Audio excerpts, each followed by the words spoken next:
You want the truth, the whole truth, and nothing but the truth? You can't handle the truth!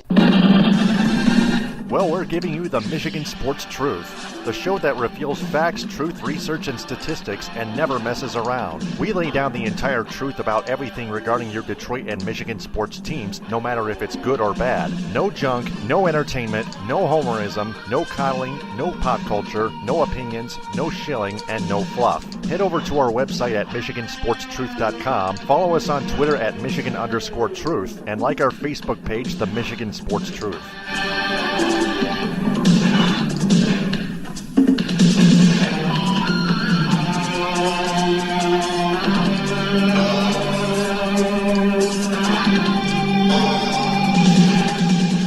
The hosts of the Michigan Sports Truth podcast do not take any suggestions or criticism from any member of its audience on how it should be run. It is up to the host to decide what they want to cover. They also do not intend to be any amount of popular in any way, shape, form, or fashion. Additionally, the views of the audience, right or wrong, do not reflect the actual truth revealed on this program. And this is a special report and pregame edition combined of the Michigan Sports Truth podcast on Spreaker, SoundCloud, iHeartRadio, iTunes, and Google Play. I'm Taylor Phillips. Follow me on Twitter at DT2Phillips. With me is Frank Vajcner. You can follow him on Twitter at Frank_Vajcner.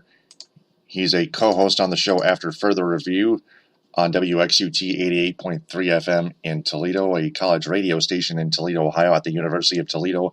But the reason why we're doing this special report, we're going to blow off steam on something, and that is the report from Ansah Khan from MLive headlining the Red Wings are expected to retain general manager Ken Holland and head coach Jeff Blashill in their remaining roles as head coach and general manager with or without contracts or pay. Are you out of your mind? Are you kidding me with this? You are pathetic! You stupid. You blew it! Can someone be so incompetent at their job and not even get a hint that their ass is going to get fired? I mean, if this is you or me in our day jobs, if we're performing that badly, we're out the door. But not here. And it just shows that Chris Ilitch does not care. He's the worst owner in sports. I mean, look, how many times have we said that he's going to sell the team? Well, I guess he just wants to keep it buried in his garage and let it collect dust and let all the rats shit all over it. Well, he may go bankrupt if he keeps it. He has to sell it.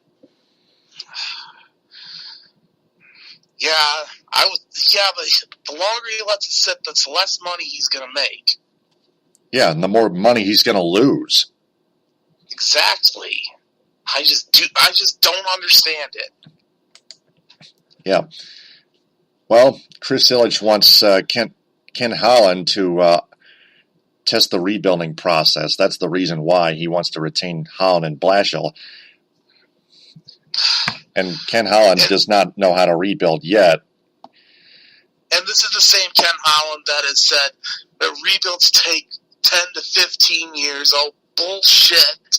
Signed the New Jersey Devils and the Vegas Golden Knights, who last year, the Devils, if you remember, were near the bottom of the league. This year, they're in contention for a playoff spot, and the Vegas Golden Knights did not exist as a team. And last night, they clinched a playoff spot. Yep. Just last night. So, that's this. I was actually listening from Mike on the Mike Valenti show. I rarely listened to it, but I had to because I heard from it from Jeff Moss, Prashant Iyer, and Ansah Khan of MLive.com, and that just lit my fuse. Probably lit everybody's fuse. It's been going on for too long. Too. This is just awful. Chris Chris Ilitch can sell the team, not and the Tigers. He can dig his own grave. Yeah, and he's pretty much, and we can pretty much say that he's blown his best chance to get the most money for any sale, and it's gonna be worse and worse and worse. It's basically like driving a new. They say when you drive a new car off the lot, it depreciates like however many thousands of dollars. Whereas as soon as you drive it off, well, this is essentially like that. Mm-hmm. Yeah. That's one thing that is bad news. The one thing that is good news is the Red Wings can still reach that top overall pick, and maybe that'll help Ken Holland understand how the rebuilding process works. A little bit. Not a whole lot, but a little bit. The Red Wings still fifth worst in the NHL as they play the Pittsburgh Penguins tonight at Little Caesars Arena, the shitty pizza pile. Red Wings 27-38-11 with 65 points.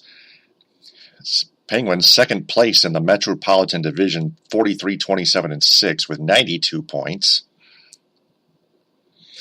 And there are two other games in the draft watch that are going on. The New York Islanders at the Ottawa Senators at 7:30 at Canadian Tire Center.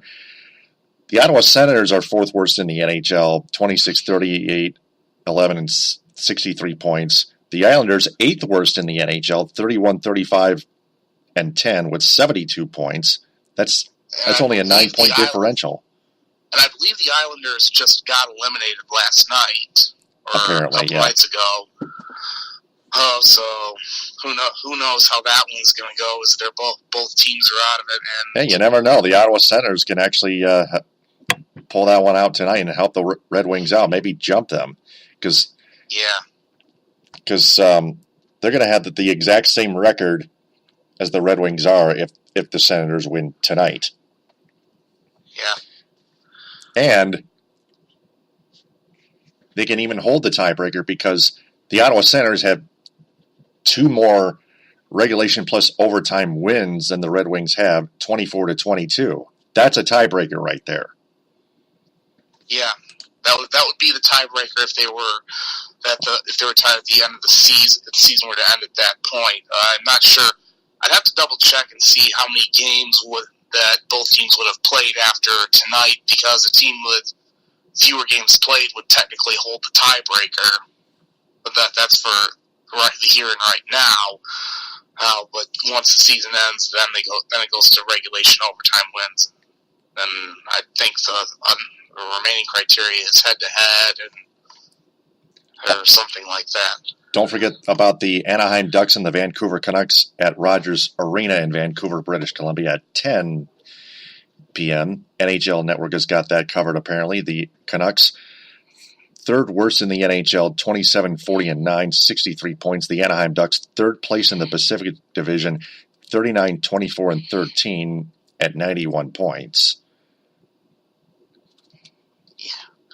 I mean, that one, I think Anaheim, I mean, I hate to say it here, but I think Anaheim's more likely to win that one because they know that they're still trying to, they're not completely out of the woods in terms of clinching a playoff spot, because I think they're only like a couple of points ahead of definitely not Colorado and the Kings, so they know they've got to put some insurance up. So, but we'll see how it goes tonight. Yeah, the Kings and Avs battling for 2 wild card spots. The Blues are hot on their tail. That's the only Western Conference team that's hot on the Avs and Kings tails in the Western Conference wild card standings. So, yeah, because I believe the Flames also got eliminated last night. Mm-hmm. Yep. Mm-hmm. So, yep. The Stars may be next. The Dallas Stars. Yeah, I think they've ran out of gas. Yeah, they might have. So that's our special report and pregame edition. didn't take long, but we had to get that out of the way because we were absolutely pissed off about hearing that news. Yeah, I mean it's gonna be interesting to see what the rest of the reaction is gonna be. I'm still wondering if Moss is gonna go on Periscope or something about this. Well, he has to reconnect with his new his backup Twitter account at I forgot he got booted from Twitter, and so hopefully he'll get something going there, and who knows what's going to happen in the coming days. But the one thing I did find interesting is that, by the way, it's still suspended. By the way, Jeff Moss, DSR. But yeah, go ahead. But the thing I did notice that I do find somewhat interesting is they said the Khan article says that Holland would return with or without a contract, and the without a contract that does seem kind of unusual. It's not. They're basically saying. I mean, there's people that are speculating, saying, "Oh, well, maybe that means Yzerman will come in because he's got 1 year left." I don't buy that, but I was thinking about this because Holland's been linked to Seattle, and Seattle's technically not coming into the league until 2020. Right. Yeah. Maybe that's who knows. I mean, that could. I'm just trying to connect the dots here and take it for what it's worth. But success. Could that be a possibility? That is actually a possibility because if it was without contract or with a 2-year contract or extension, not a 3-year extension, then it would fit the time for Holland to accept that general manager position with the new Seattle team, which I like to call the Emeralds because they're green. Yeah. I mean that was something I just thought about before you called me. So yeah. Well, who knows? So again, maybe this is not as bad as we thought it was. But again, we'll see. We're just gonna have to see what happens. I mean, it's still not a good situation, but maybe it's not as bad as we initially thought when we heard the news. Right. So there are your facts. There's some evidence. So that's the Special Report pregame show. Louis Tenor and I will be on TalkShoe probably at 10:30 or 11. Till then, for Frank Vajcner, I'm Taylor Phillips. Follow our show on Twitter at Michigan_Truth. Follow me on Twitter at DT2Phillips. And follow Frank Vajcner on Twitter at Frank_Vajcner. And like and share our Michigan Sports Truth Facebook page, the Michigan Sports Truth. Frank, thanks very much for joining me. Thought we'd both blow steam off together. All right. And address the issue. Yep.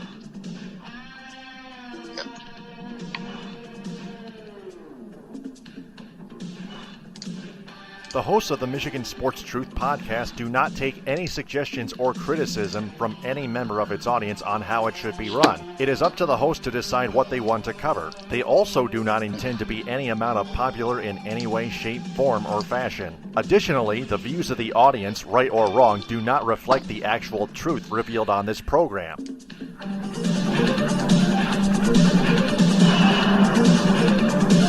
And mission complete.